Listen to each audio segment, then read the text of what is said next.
Yeah, exactly.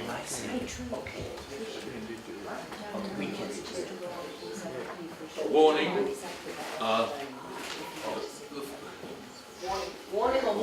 A warning. The following talk is likely to cause offence to some of the living and the dead.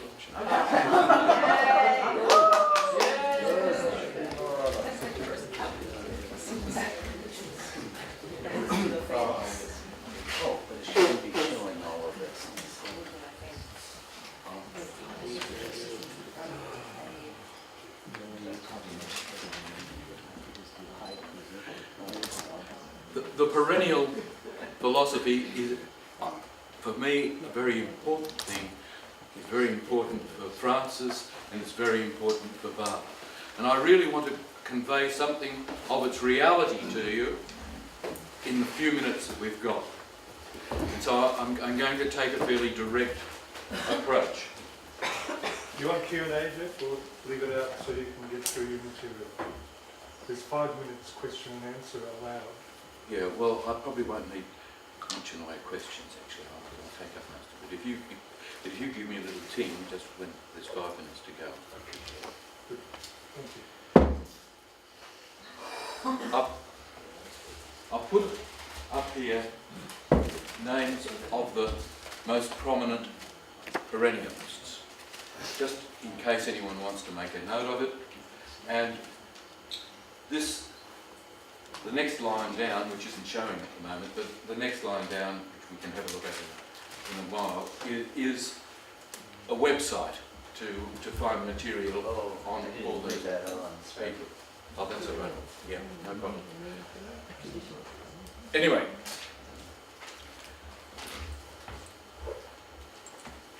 here I am, standing with behind me the Holy of Holies, Barbara's room.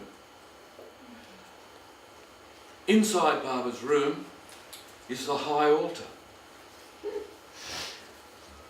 On the high altar, a pair of sacred pardigas. When one goes into the room, one is confronting the utter symbol of where the higher meets the lower.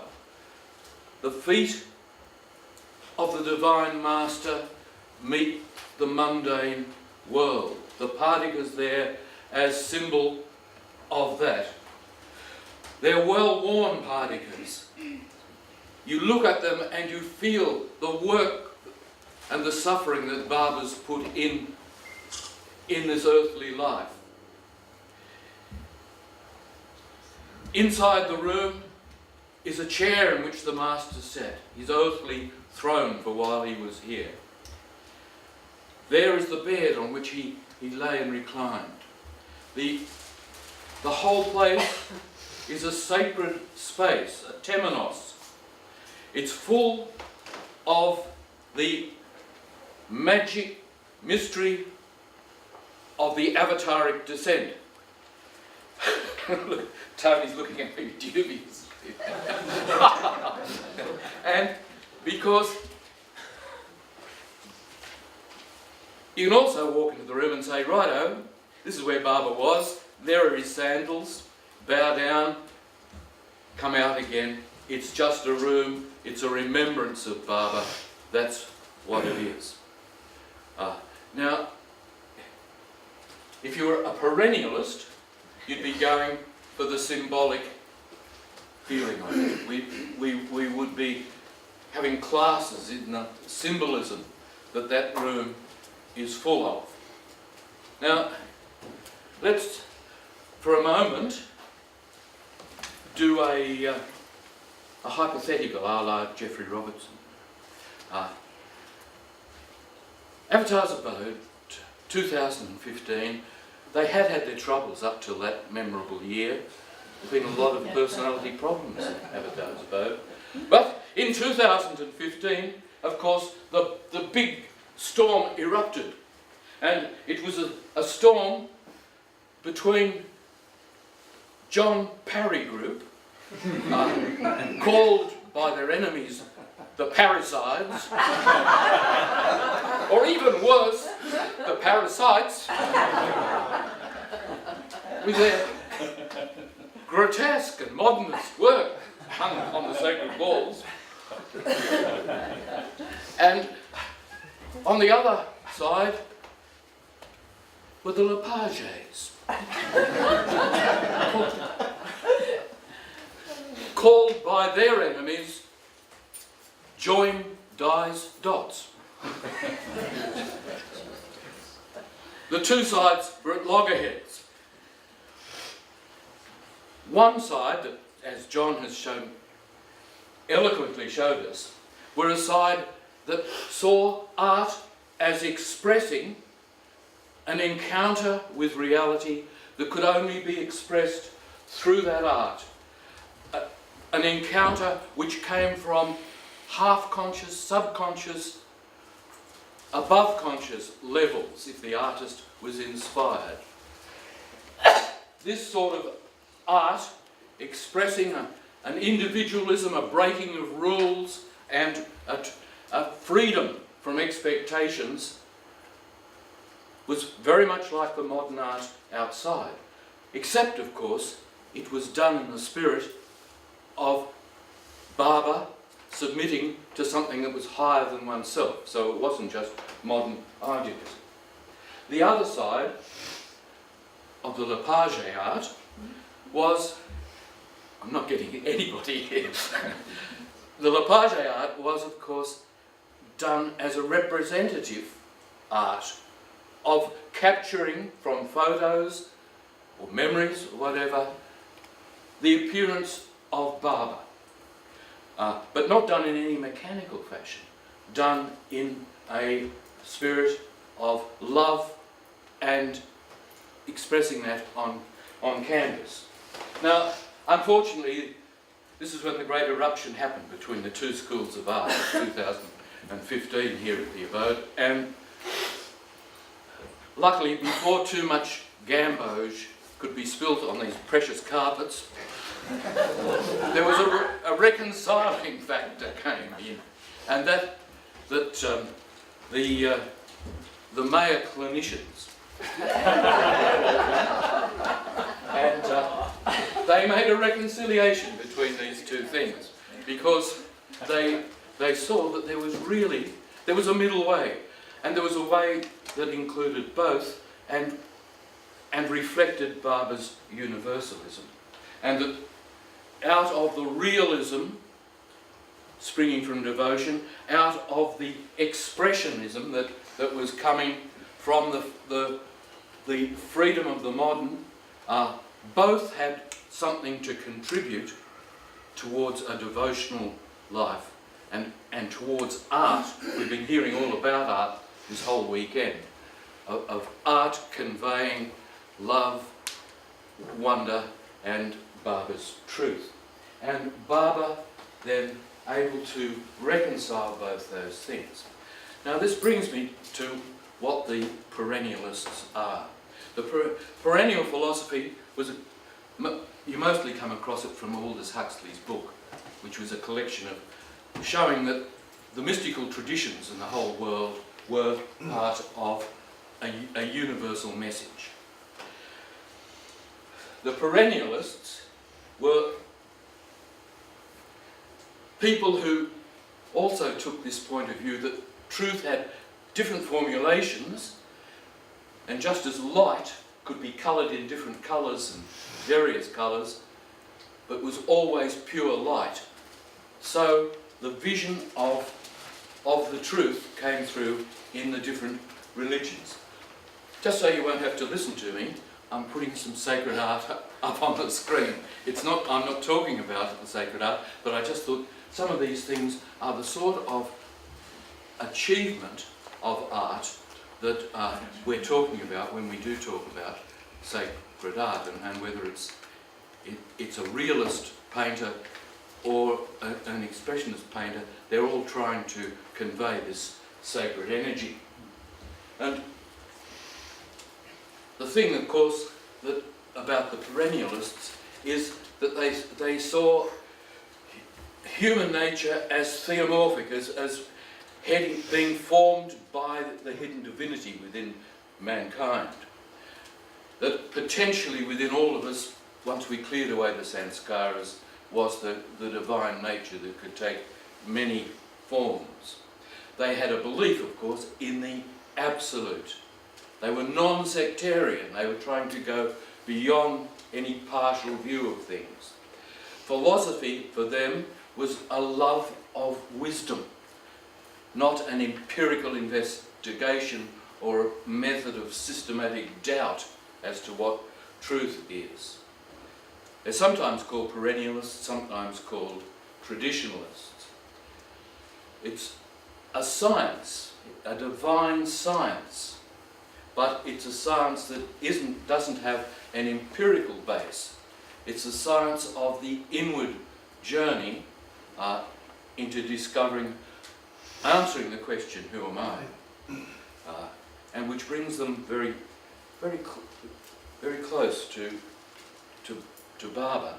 But when I told my silly story here at the beginning, what I'm trying to get over is that there are differences between Baba and what artists are trying to do, Francis's words, John's paintings, what people are trying to do with art for Baba, because Baba is universal. Baba covers all forms of where the heart is functioning of love and devotion. And I think the perennialists would be elitist, you could say, in their view of what was great art.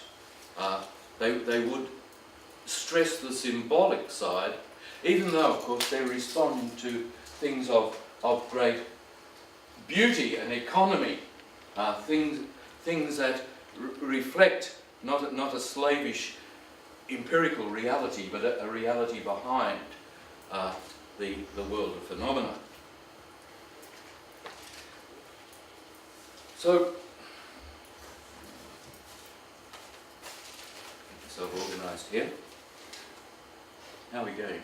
Good, good. Mm-hmm. So, Francis wasn't concerned with the elitist side of this. He was most interested in the relationship of this philosophy to art. And the first, no, not first name on the list, but the two names on the list that most deal with art were Coomaraswamy and Burckhardt. Burckhardt has written marvellous books about sacred art, both the Moorish art in Spain, amazing book which Sim probably has heard about, of how the whole city, traditional city of Fez, is a work of sacred art. It has grown up organically out of a faith in the absolute truth of Allah.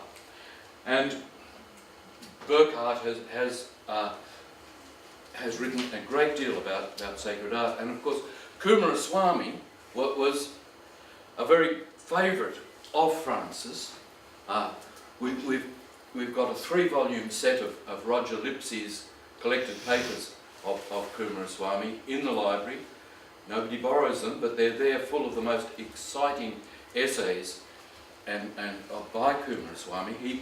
He was the first real scholar who got onto the riches of traditional art, and not just engaged them in the way that Picasso was of looking for something that was new and revolutionary, but in going to what was sacred but behind all that art. Man, essentially a spiritual creature.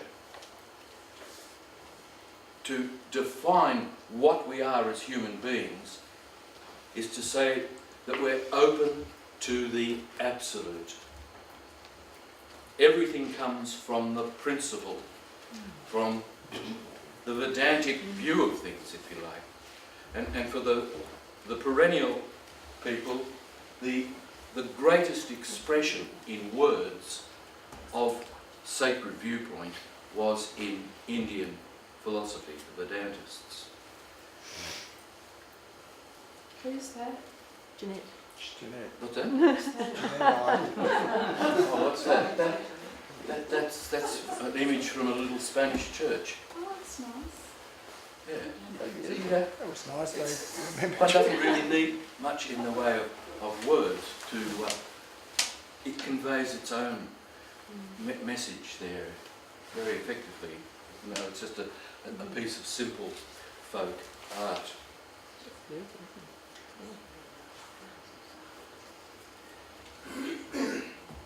The scorn that Francis shows sometimes for post-Renaissance art, he gets from the Perennialists. The Perennialists saw a great fall taking place at the time of the Renaissance, when the absolute was neglected to favour the separate individual and their potentialities. And so although works of great genius were produced by people like Michelangelo, it was the beginning of a distortion of art distorting what the true nature of mankind was. And the Perennialists have kept up this viewpoint of really disapproving of the modern world. In a way, they probably, if John was claiming to be an artist, they'd probably be saying, "Well, John, did you fast and pray for weeks before you painted that?" And you've got to have a proper vision, John. Whereas, of course, John had really impressed me this morning. He is just opening to Barber, doing it with him, if you like, and letting it happen in many ways, which I think the Perennialists are more uptight than that. So, that's it. Barber. So, the Barber has both universalised and brought back the inner, the esoteric side of art. Outside there in the world of modern art, which John is not aligned with, because he knows how it's lost its way, how rubbishy and exhibitionist it can be. Out there, the world of art is a chaos and an anarchy of an absence of values. The living presence of Barber in people's heart is gradually, one trusts, will produce sacred art which expresses directly an encounter with the divine as the God-man Meba. Jeba. Thank you.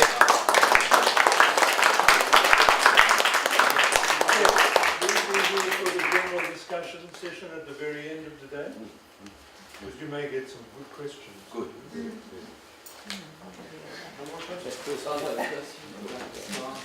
we have the time, or do you have any questions? What about questions now? Probably do have 5 minutes, I think, for 5 minutes. Do we have 5 minutes? We do have 5 minutes. Can we have some questions? You just stop. Questions? Yeah. Just fled from the... Questions? Fled from the bell. Yes. I was just wondering if Francis ever made a comment, directly on the subject of realism and... Did Francis? Yeah. He, Would anyone be able to share any of his comments? I want. Why? Yes, he was often making comments. Turn off the... What did he say in regards Well, to? Speak up, John, speak up. You may not have been here earlier when we were mentioning Francis's comment about real art requiring the demise of all the Barber photos before it would happen. That was a Okay. shocking comment that he made. Oh my God. So we have to destroy all the Baba photos. We have to wait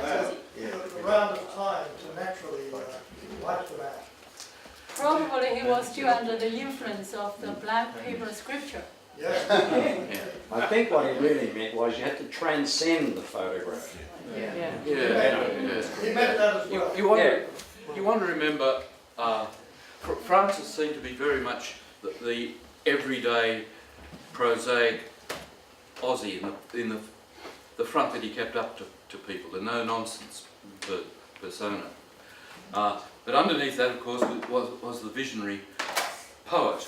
Now, when it came, a lot of us, including me, think one of the most precious things is to be able to come into a tin shed and without any rites and rituals and without any big fiddle-faddling around with symbolism or poetry or anything else, you've just got where Barbara slept and there's the sandals.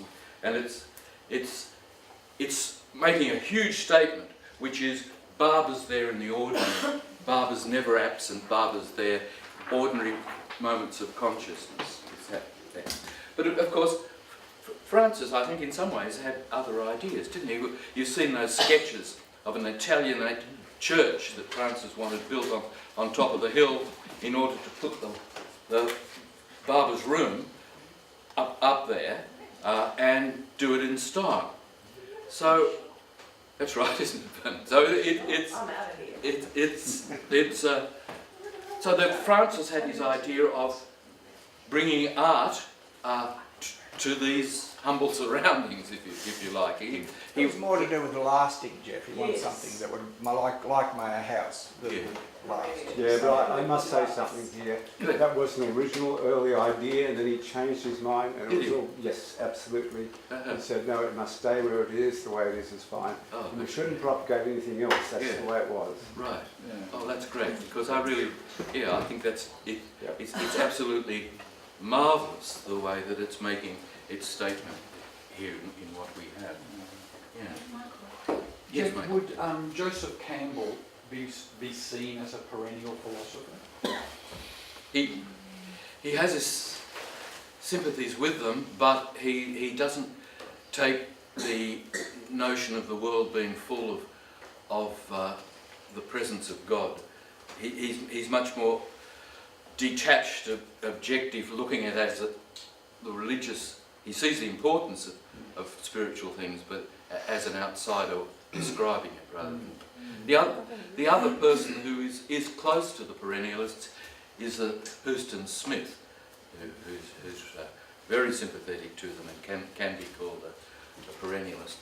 The last name on the list there, Harry Oldmeadow, do you know him, Ross? He's Australian. Isn't he in Melbourne? Yeah,